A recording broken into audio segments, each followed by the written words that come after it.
I need to talk about the Las Vegas shooting that took place last night. And there's a lot of reasons for that. And there's a lot of people who are ignorant and have no idea what they're talking about. And the press, as they normally do, would rather get some information out rather than the right information out. But what I want to do is I want to focus on the things that you can extrapolate in your own mind just based on the facts that we know today. And what do we know? We know that over 50 people have been killed. We know over 500 people are additional casualties, and that's terrible. It's now the largest mass killing in this country. Not in the world, but in this country. The guy in Sweden still has the record with all the children that he killed. This guy did his business from cover as a hunter, as a stalker. Why? Because he was. How do I know that? Go to Google Maps, look up Route 91, which is the venue where the concert was held, which is near the airport, and then look at the Mandalay Bay and look where the rooms are that have visual vantage on Route 91. And what you'll find is that that distance is 1,500 feet or 500 yards, literally.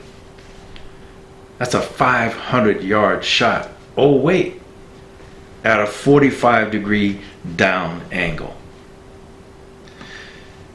It's a target-rich environment. But if you're a hunter,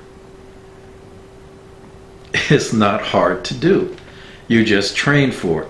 Personally, I'm not that good with a long gun, and I don't have that kind of glass or optics, but I'm almost certain that this guy had both the rifle and the glass and the training to make those kind of shots. At one round every 2 seconds, which is not out of the realm of probability, an excellent marksman or even a good marksman could, in a target-rich environment, could make those kind of shots all day long.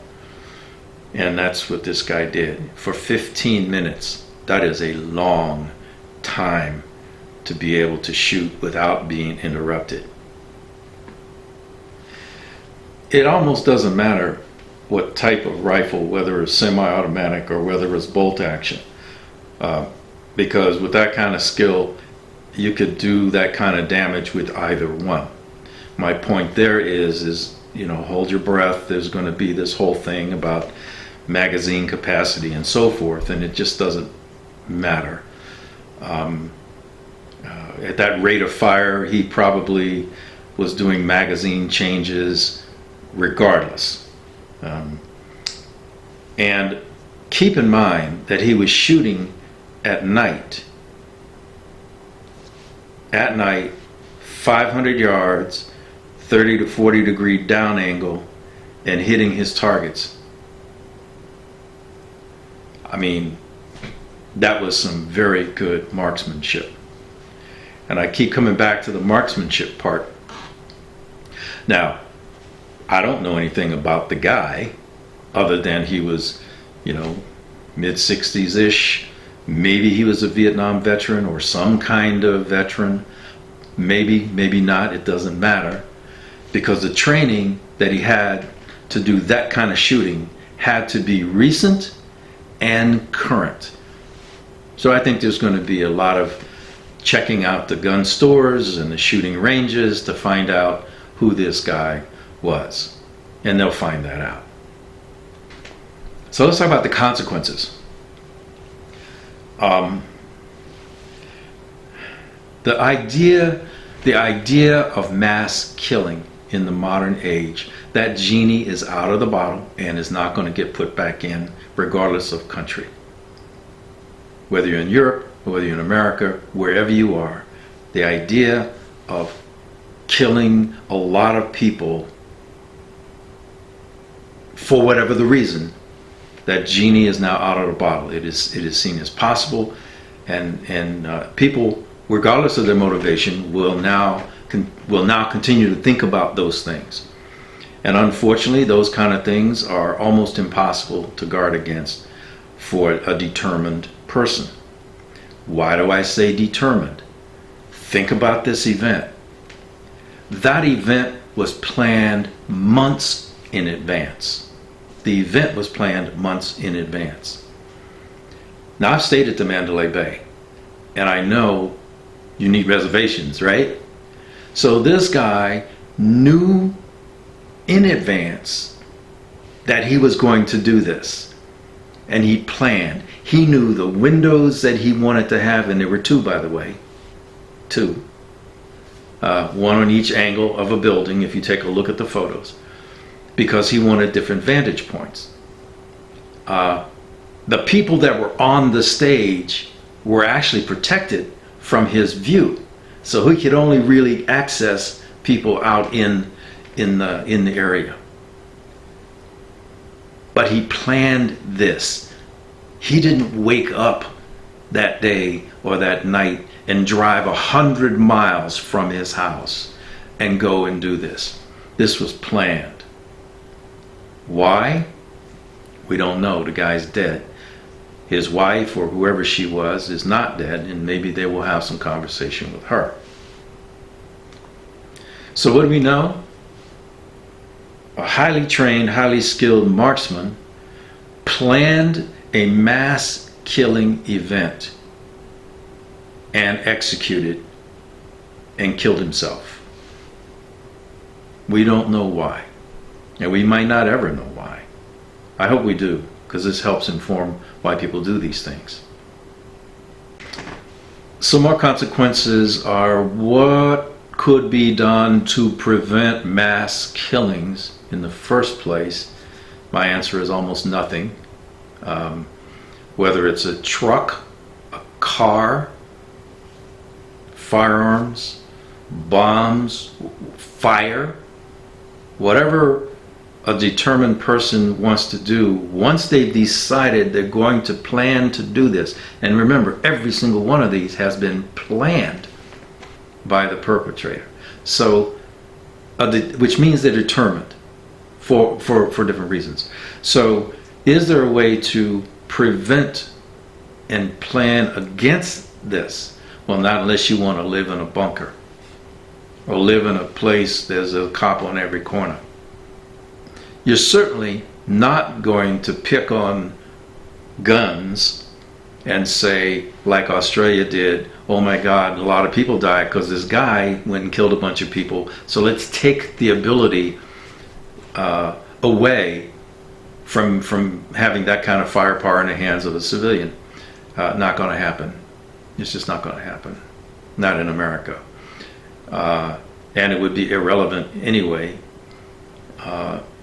You're not going to say to people in this country, we are so afraid that a person might go do this again somewhere. Remember, that genie's out of the bottle. So we just need to walk around in the world. It's the new normal, not just here, but almost everywhere. So, what do you do about hurricanes? You plan. What do you do about tornadoes? You plan. What do you do about lightning striking you? You plan. What do you do about getting hit by a bus? What do you do about a guy driving a truck into a crowd? Nothing. There's nothing you can do. All you can do is feel bad and then hopefully punish the person if they're not dead. Now let me take you back in the history. University of Texas at Austin. Many of you might not even been born then, but that was the guy in the tower in the center of the quad in the university with a rifle, shooting and killing people on campus. Now what happened there was citizens showed up with their long guns in their trucks and they returned fire, pinning the guy down in the tower to allow law enforcement time to get up, and they killed him. The range was not 500 yards. So don't start thinking that if a bunch of people had their rifles in their trucks and they went out and got them, that somehow they were going to pin this guy down. No, that wouldn't happen. Because you're not going to go out to where the parking was, find your vehicle, get your gun. There was no time to do that. He would have killed himself by then anyway. And then you'd have been walking around with your long gun with people looking at you already panicked, wondering, now do we have a mass attack? No. That was at nighttime. Don't forget that. So there would not have been the ability to defend or return fire at this thing. So I'm going to end here. A determined person who plans this and has a skill, there's no defense against that. The knee-jerk reaction to focus on the tool used is just as stupid as focusing on removing all trucks from the road. It's just not going to happen. The idea of mass killings, that genie is now out of the bottle, we're not putting it back in. It is the new normal in the world, and it is the new normal in this country. The methodology is different around the world.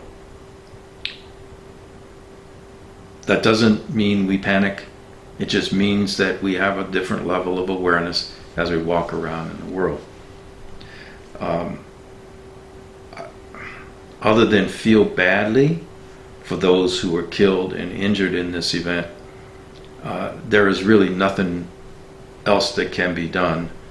If you're close, you can go donate blood, or if you're not close, you can donate blood because they need a lot of it. If I were to be going to venues like that, I would carry my IFAC, my blowout kit, just to be able to help somebody if something like that happens. And I carry that with me all the time. Beyond that, man, I don't have any answers. There will be more answers coming, and I may update this video. But for now, I just had these thoughts. I needed to get them out there. And you can respond or not, and I always respect your comments. So thanks for watching. Carry on.